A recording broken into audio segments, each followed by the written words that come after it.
Hi guys. तो आज हम लोग बात करने वाले हैं थोड़ा सा बैंकिंग सेक्टर के बारे में, बैंकिंग शेयर्स के बारे में। तो आप लोगों को पता होगा कि अगर आप चैनल पे रेगुलर हैं स्पेशली, तो फिर आपने देखा होगा कि किस तरीके से जब मार्च 2020 से हम बाहर आ रहे थे करेक्शन से, तो मैंने आप लोगों से कहा था कि फाइनेंशियल्स में, लेंडिंग बिजनेसेस में थोड़ी सी दिक्कत है, थोड़े वीक हैं। तो ज़बरदस्ती उनके अंदर हम जंप इन नहीं करेंगे। एंड उस समय हमारे पास सिर्फ बजाज फाइनेंस लेंडिंग पोजीशन में बची थी। वी एग्जिटेड बैंकिंग कुछ टाइम पहले। जब निफ्टी हमने देखा 15,400 15,200 के अराउंड था कुछ महीने पहले, मैंने आप लोगों से बात करी कि I am buying banking stocks. And कहीं ना कहीं बैंकिंग में एक अच्छी एलोकेशन दे रहे हैं अब। और हमें लग रहा है कि banking can be a very very safe investment place for our money. And अच्छे से रिटर्न वहाँ से जनरेट हो सकती हैं। बात अब ये आती है कि आप कौन से बैंक्स लेना चाहेंगे। तो इसमें अगेन सबके अपने ओपिनियंस हैं, बट मेरा बहुत ही क्लियर है कि प्राइवेट सेक्टर जो वेल रन बैंक्स हैं, जो वेल मैनेज्ड बैंक्स हैं, जिनके चार्ट स्ट्रक्चर ठीक है, उनको बाई करें। बट हैविंग सेड दैट, सरकारी बैंक्स में भी दो, जैसे स्टेट बैंक ऑफ इंडिया और केनरा बैंक, बहुत अच्छे लग रहे हैं। Yes, there are other banks that are doing well, but it again depends upon you whether you want to buy those or not. मैंने अपने एक्सपीरियंस से देखा है कि लेंडिंग बिजनेसेस में आपको पता नहीं चलता कि बुक की क्वालिटी कैसी है, लेंडिंग क्वालिटी कैसी है। तो जो क्वालिटेटिव मेट्रिक्स होते हैं ना, वो कभी आपको पता नहीं चलते। तो सिंस आपको पता नहीं चलते, तो you need to trust the management. Management आप उनकी ट्रस्ट करें जो पहले से डिलीवर करते आ रहे हैं, शेडी प्रैक्टिसेस नहीं है, शुरू से they are walking the talk. तो कहीं ना कहीं अगर वो सब है, तो मेरे को लगता है कि आप उन बैंक्स में बेट कर सकते हैं। Also you know some bank will become some other bank, उसके हिसाब से बन जाएगा, उसके जैसा बन जाएगा, उसके क्वांटम का उसका फंड हो जाएगा। तो वो सब मैं बिलीव नहीं करता, उस सब पे मैं बेट नहीं करता। Also I was reading a lot on fintech in between, जब पीबी फिनटेक का स्टॉक एनालिसिस आप लोगों के लिए बनाया था। तो जो जब मैं फिनटेक के बारे में पढ़ रहा था, आई रियलाइज कि फिनटेक्स का एसेंशियली बिजनेस मॉडल एक तरीके से ऐसा हो गया कि वो इजी करना चाह रहे हैं चीजें, क्योंकि बैंकिंग सेक्टर थोड़ा कॉम्प्लिकेटेड करके चलता है चीजों को। बट द थिंग इज कि वो कुछ खुद से ज्यादा प्रॉफिटेबल नहीं है, बहुत सारे fintechs. And secondly, they require banks to function well. तो कस्टमर एक्वायर कर रहे हैं, हो सकता है अपफ्रंट आके, बट वो कस्टमर का अकाउंट किसी बैंक में ही खुला हुआ है। तो एसेंशियली अगर देखा जाए, तो बैंकिंग सेक्टर के बिना आपका बिजनेस नहीं है।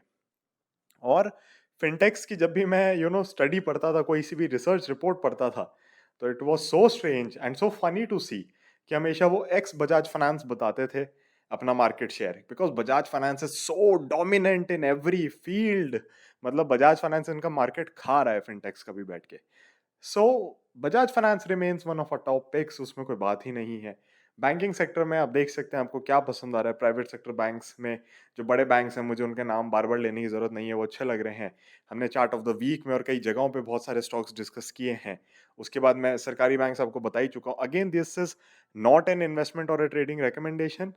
आई मे और may not have position in the stocks.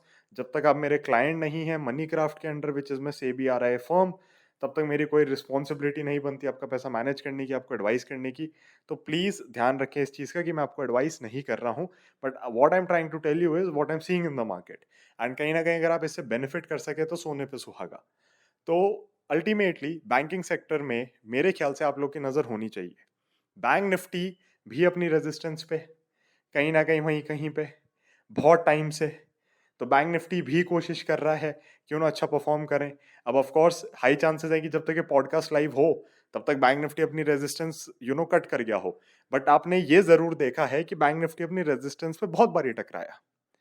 तो बैंक निफ्टी पूरी कोशिश कर रहा है कि यहाँ से ब्रेकआउट आ जाए, निफ्टी पूरी कोशिश कर रहा है ब्रेकआउट आ जाए, बट निफ्टी का अगेन डिस्कशन नहीं है इस पॉडकास्ट के अंदर।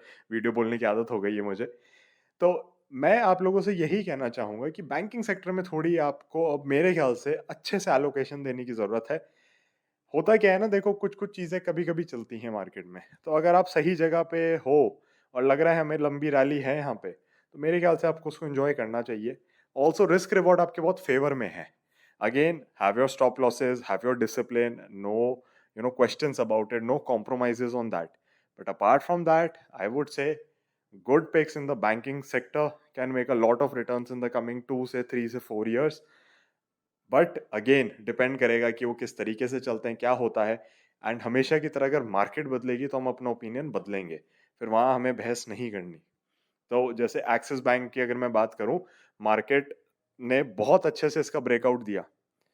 तो एक्सिस बैंक को लेके मेरा ओपिनियन फट से चेंज हो गया कि ठीक है, अगर मार्केट को पसंद आ रहा है, no it's a good quality lender, but कहीं ना कहीं हमने देखा कि पिछले कई सालों से अंडर परफॉर्मेंस थी।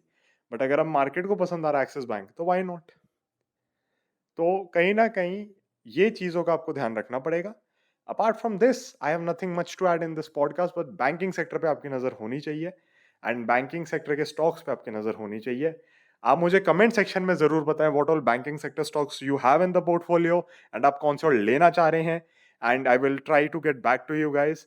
और अगर आप किसी बैंकिंग स्टॉक के अंदर फंसे हुए हैं, कोई आपके पास पुराना लेट से पीएनबी जैसी पोजीशन पड़ी है, तो उसके बारे में भी मुझे बताएं। I'll try to help you with the levels on those charts. So, guys, thank you so much for listening. Thank you so much for tuning in. I'll see you in the next one. Bye bye. Jai Hind.